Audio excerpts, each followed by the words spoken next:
member of the world's most successful girl band, is married to one of the world's most desirable men, and now Victoria Beckham is achieving success in the fashion world. Mrs Beckham unveiled the spring collection of her fashion label during New York Fashion Week. She took the unusual step of narrating her catwalk show, explaining her inspiration behind each piece. The collection has been well received, but the new designer says she knows she's got an awful lot to learn. I love what I do, I really do. I'm so passionate about fashion, and the fact that people are accepting me is really exciting. But I've got a long, long way to go. I really have, you know, and I've got big dreams, and for me it's about taking baby steps. I want to get it right, you know. I'm adding new product categories. This season I'm adding handbags, and it's about doing it at a really steady pace. You know, I love women. I want to make women look beautiful, feel beautiful, and I'm just enjoying it. I'm really enjoying the journey. So does this mean that Beckham has made it as a designer, or will she always be Posh Spice to those in the fashion world? Well, one woman who knows is Dolly Jones, editor of Vogue.com. She joins us now from central London. So Dolly Jones, how good is this collection? Well, it was really well received, again, actually.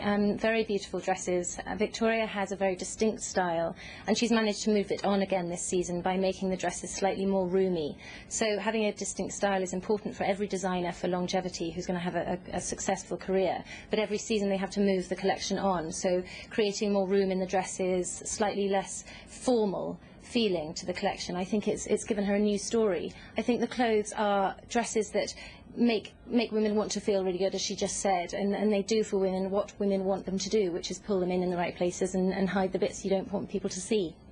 That sounds like a good idea. In the past, there was always a suspicion, wasn't there, Dolly, that she was relying on the expertise of others. Do you think now that she's proved herself, that she is a real talent in her own right?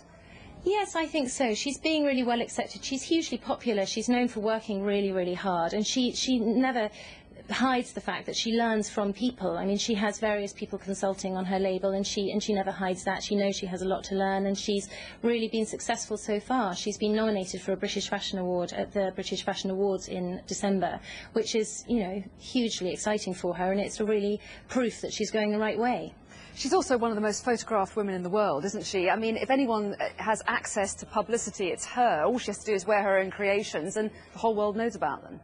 Yes, but I think a lot of her friends in Hollywood are wearing the clothes as well, and you only have to see her going to a legitimate fashion party. Diane van Furstenberg gave a party recently, and as Victoria Beckham walked in, Tom Ford gave her a huge hug. She's genuinely really well liked within the industry, I think because, as I say, she works so hard, and she's got some really good creative ideas.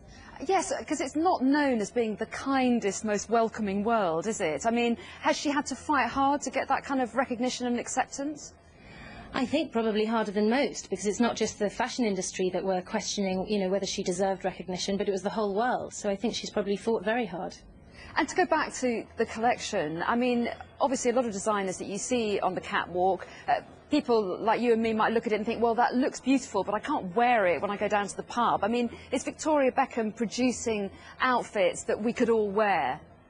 I think she is. I think they're selling. I think on the catwalk it's always the extreme, so that you will see the slimmest dresses and the most, you know, specifically fitting dresses. But, you know, if you saw her first look, a very beautiful purple parachute silk dress, that's far more roomy than before. And I think there are only 1 or 2 corsets in this collection, whereas before she was known for incredibly form-fitting dresses. Now she's really opening it out to make it more accessible.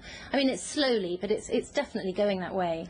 And I think she's introduced a bag for the first time, or I don't know if it's a number of bags at this time round. I mean, when's the men's collection coming along? I mean, she's got a model right there in her house who could you know, publicise it to the world. Is that likely to be around the corner, do you think? I don't know. There was a rumour recently that she was going to ask her husband to work on a menswear collection with her, which she denied very, very rapidly. I think she's concentrating on taking this women's wear very, very seriously, getting advice from all the right people, getting the right people buying it, and it's looking fantastic. And also, we mentioned in our introduction this step that she had of sitting by the side of the runway and commentating on each of her creations.